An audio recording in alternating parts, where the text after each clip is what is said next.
Good morning. Hi everyone. Today is Friday morning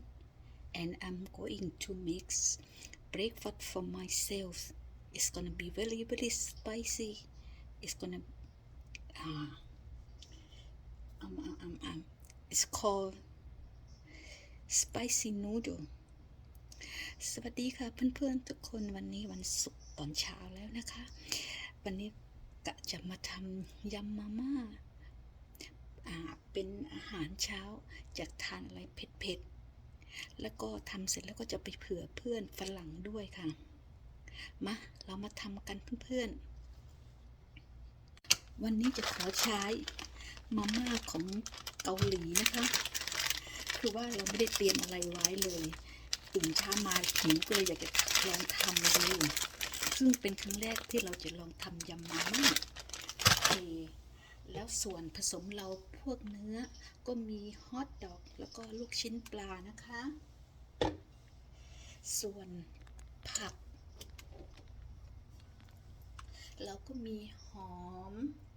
พริกมะเขือเทศหอมหัวใหญ่แล้วก็เซเลอรี่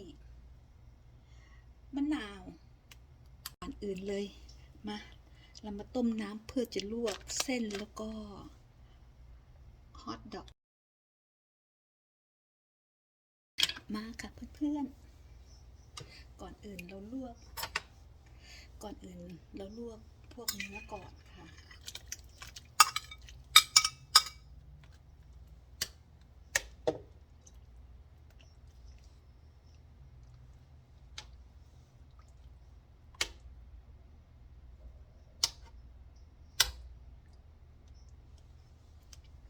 ส่วนผสมส่วนมากแล้วก็ใช้ลูกชิ้นปลานะคะแล้วก็ฮอทดอก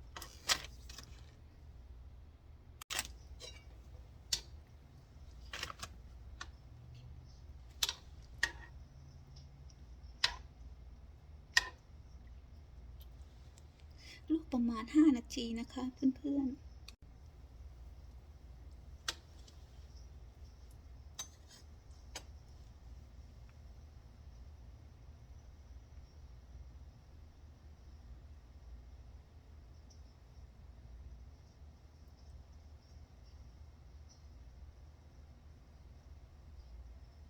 สุกแล้วเดี๋ยวเราตักออกกัน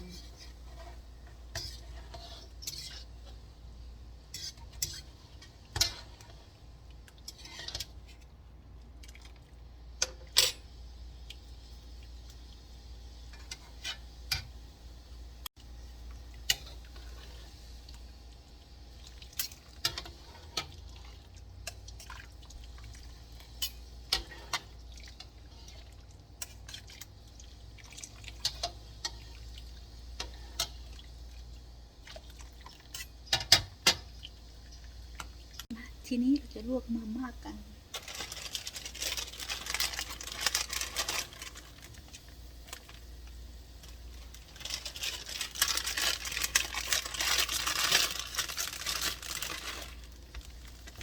เราทำ2 ห่อเลยค่ะจะไปเผื่อเพื่อนด้วย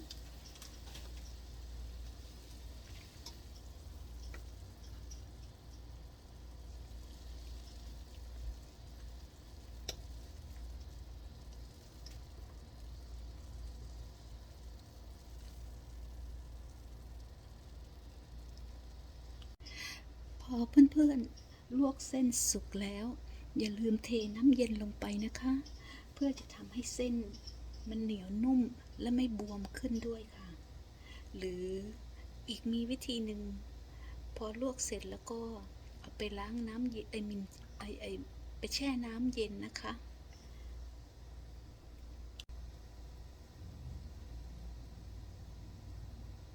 ที่จริงเราอยากใช้มาม่าของคนไทยทำนะคะแต่ทีนี้เราไม่ได้ไปไหนเลยเราก็เลยยังมีของเกาหลีอยู่ที่บ้านก็เลยใช้ของเกาหลีลองดูค่ะมาเพื่อนๆสุกได้ที่แล้วเทน้ำเย็นลงไปเลยนะคะ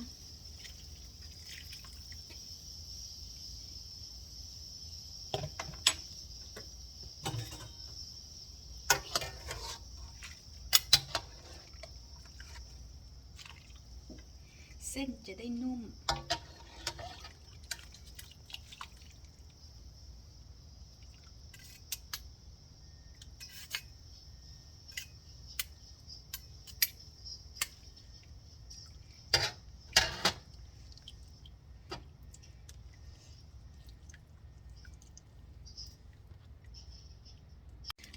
เพื่อนๆเราเริ่มทำกันเลยค่ะ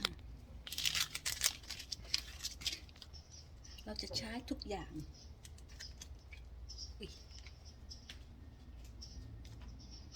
เราจะใช้เครื่องผสมทั้ง2 ห่อเลยนะคะ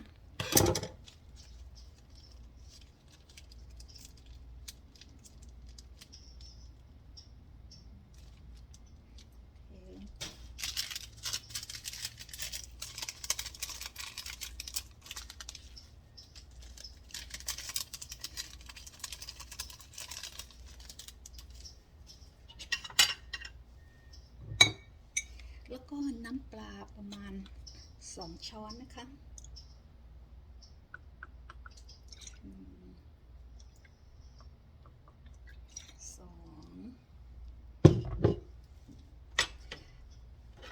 แล้วก็มะนาว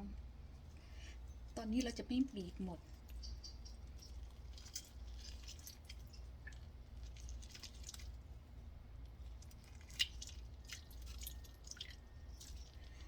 เราจะใส่แค่ครึ่งนึง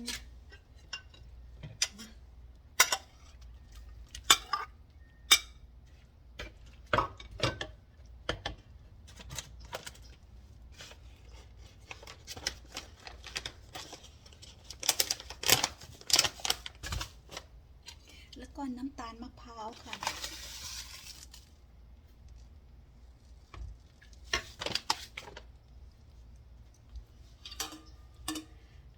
เส้นลง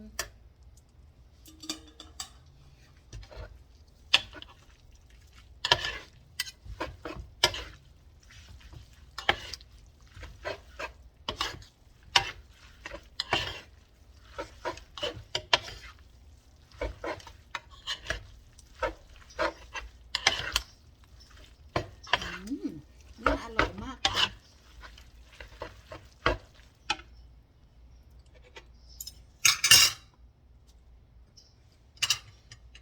มาเราใส่ผักกันใส่หอมลงไปนะคะใส่หอม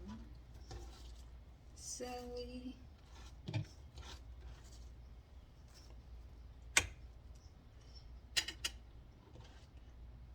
tomatoes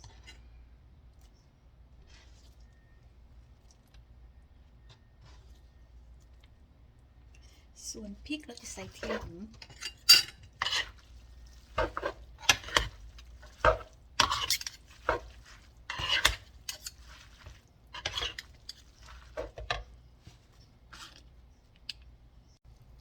เดี๋ยวลองชิมดูนะครับเพื่อน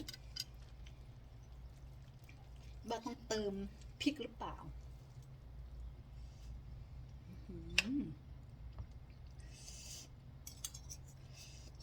ท่าทางคงจะเผ็ดน่าดู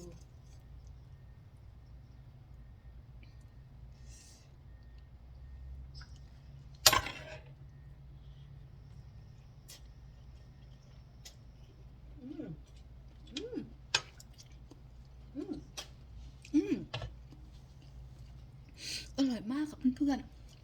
ๆลองใช้มาม่ายี่ห้อนี้ทำดูนะคะอร่อยมากเดี๋ยวขอเพิ่มพริกอยากกินเผ็ดๆแต่ถ้าใครไม่ชอบทานเผ็ดไม่ต้องเพิ่มนะคะเพราะว่าอันนี้ก็เริ่มเผ็ดละ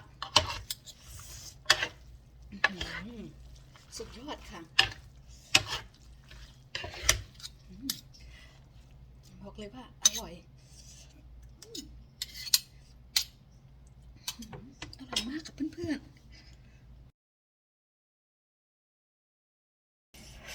เผ็ดมากค่ะเพื่อนๆเป็นไงคะสีสันน่าทานมากค่ะลองใช้ยี่ห้อนี้ทำดูนะคะเพื่อนๆอร่อยมากจริงๆ